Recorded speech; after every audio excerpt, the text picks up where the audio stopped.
Deputy Speaker, I will start off by giving you a very clear figure.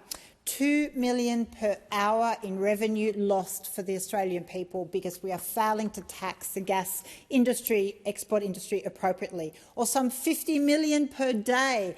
I ask all government members and backbenchers how much budget repair and good we could be doing for helping Australian households deal with cost of living, cost of transport and fuel and so many other things, small business support, if we just got something fair for Australians' very own resource. So, gas, Australians' own resource. Australians should get the dividend, especially when export prices surge. We are a gas exporting powerhouse. Around 3/4 of our gas production is shipped overseas. In 2022-23 alone, LNG exports were worth about $92.2 billion.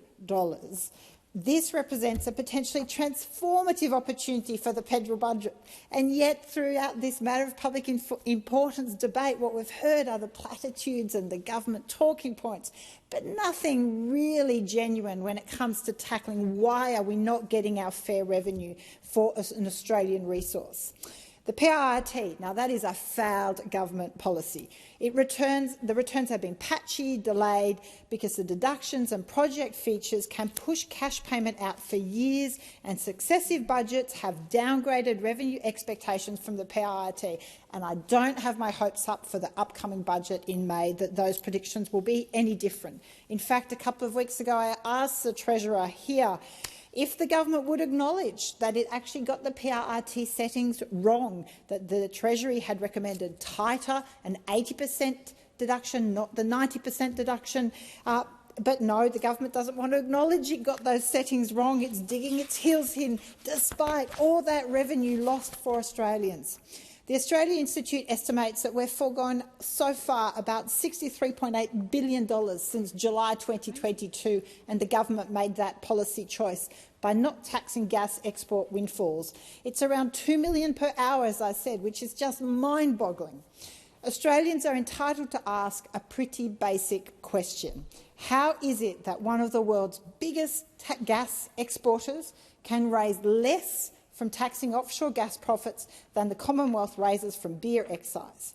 Treasury evidence cited publicly this year puts beer excise at about $2.7 billion compared to the PRRT revenue of about $1.5 billion. I mean, it is absurd, and Australians know it's absurd. They all know there is so much support and consensus for us to properly be taxing our gas exporters.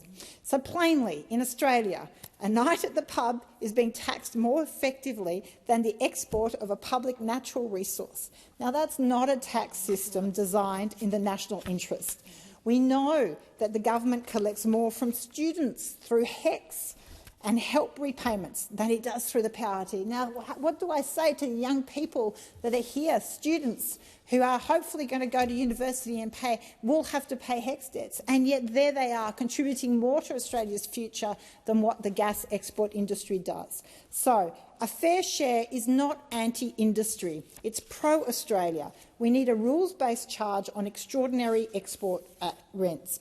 The proceeds of a 25% tax on natural gas exports should be used for a responsible cost-of-living relief and to fund a clean industry transition. We know that every time there are international shocks, that has an impact. When Russia invaded Ukraine, global fossil price spiked and gas exporters made record profits.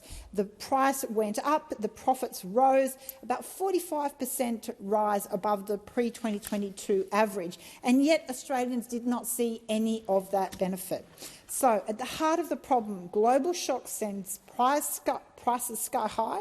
Gas companies enjoy the upside, but the Australian public does not capture a fair share of that windfall. So the government just has to get on board with doing something to properly bring back some revenue for the Australian people.